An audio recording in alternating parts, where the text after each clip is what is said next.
So good day everyone, I am Angela May Obero and today we will discuss about the Philippine indigenous arts. Shell craft.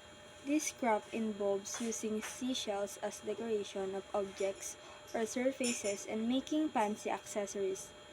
The type of shells used for this purpose are puka shells, pawa, sigay, troca, nautilus, and capis. Window pane oyster shell. Shell craft is locally based in Mactan, Cebu. Let's proceed to the coconut craft. This craft involves the use of the coconut shell after the meat is removed. The shell is considered a hardwood and produces craft pieces that are of good quality.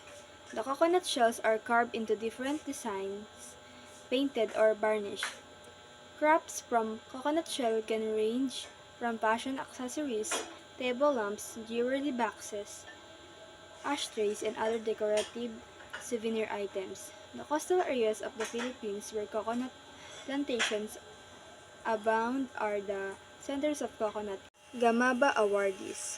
Gawad sa Manilikha ng Bayan Awards or Gamaba is an award that acknowledges folk and indigenous artists who, despite modern technology, remain true to their traditions.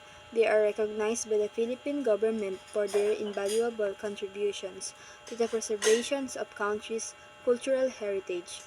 It is administered by the National Commission for Culture and the Arts NCCA through Gawad sa Manilikha ng Bayan Committee. Maba began as a project of the Philippine Rotary Club, Makati, Ayala. In 1992, it was adopted by the government and institutionalized through Republic Act No. 7335. This award aims to support and motivate these local artists to preserve their artistic heritage for the presentation and future generations.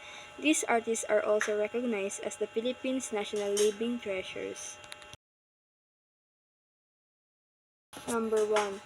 Ginaw Bilog. Poet Hanuno Mangyan, Panaytayan Oriental, Mindoro. He died on 1993-2003. Ginaw Bilog helped preserve the Mangyan literary tradition by documenting the pieces of ambahan recorded not only on bamboo tubes but also notebooks passed on to him.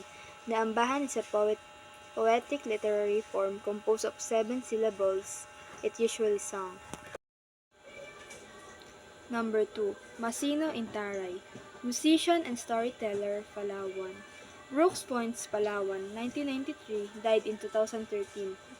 Masino Intaray has mastered the traditions of his people, the Palawan, Batak, and Tagbanwa in the highlands of southern Palawan. He is skillful in basal, gong music ensemble, kulyal, lyrical flowing expressing passionate love song with the accompaniment of the kudyapi, and banggit, instrumental music depicting nature. Number 3. Samon Sulaiman, musicians, Maguindanao. Mama Sapano, Maguindanao, 1993, died in 2011. Samon Sulaiman is a master in the use of kulintang and kudyapi of the Maguindanaoans.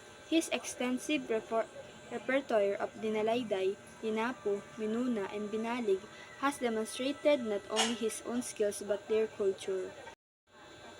And last, Lang Dulay, textile weaver, Tiboli, Lake Cebu, South Cotabato, 1998, died in 2015.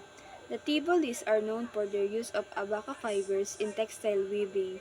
Lang Dulay continued this tradition and preserved the culture of their community through patterns of crocodiles, butterflies, flowers, mountains, and streams of Lake Cebu in her works. And that's all.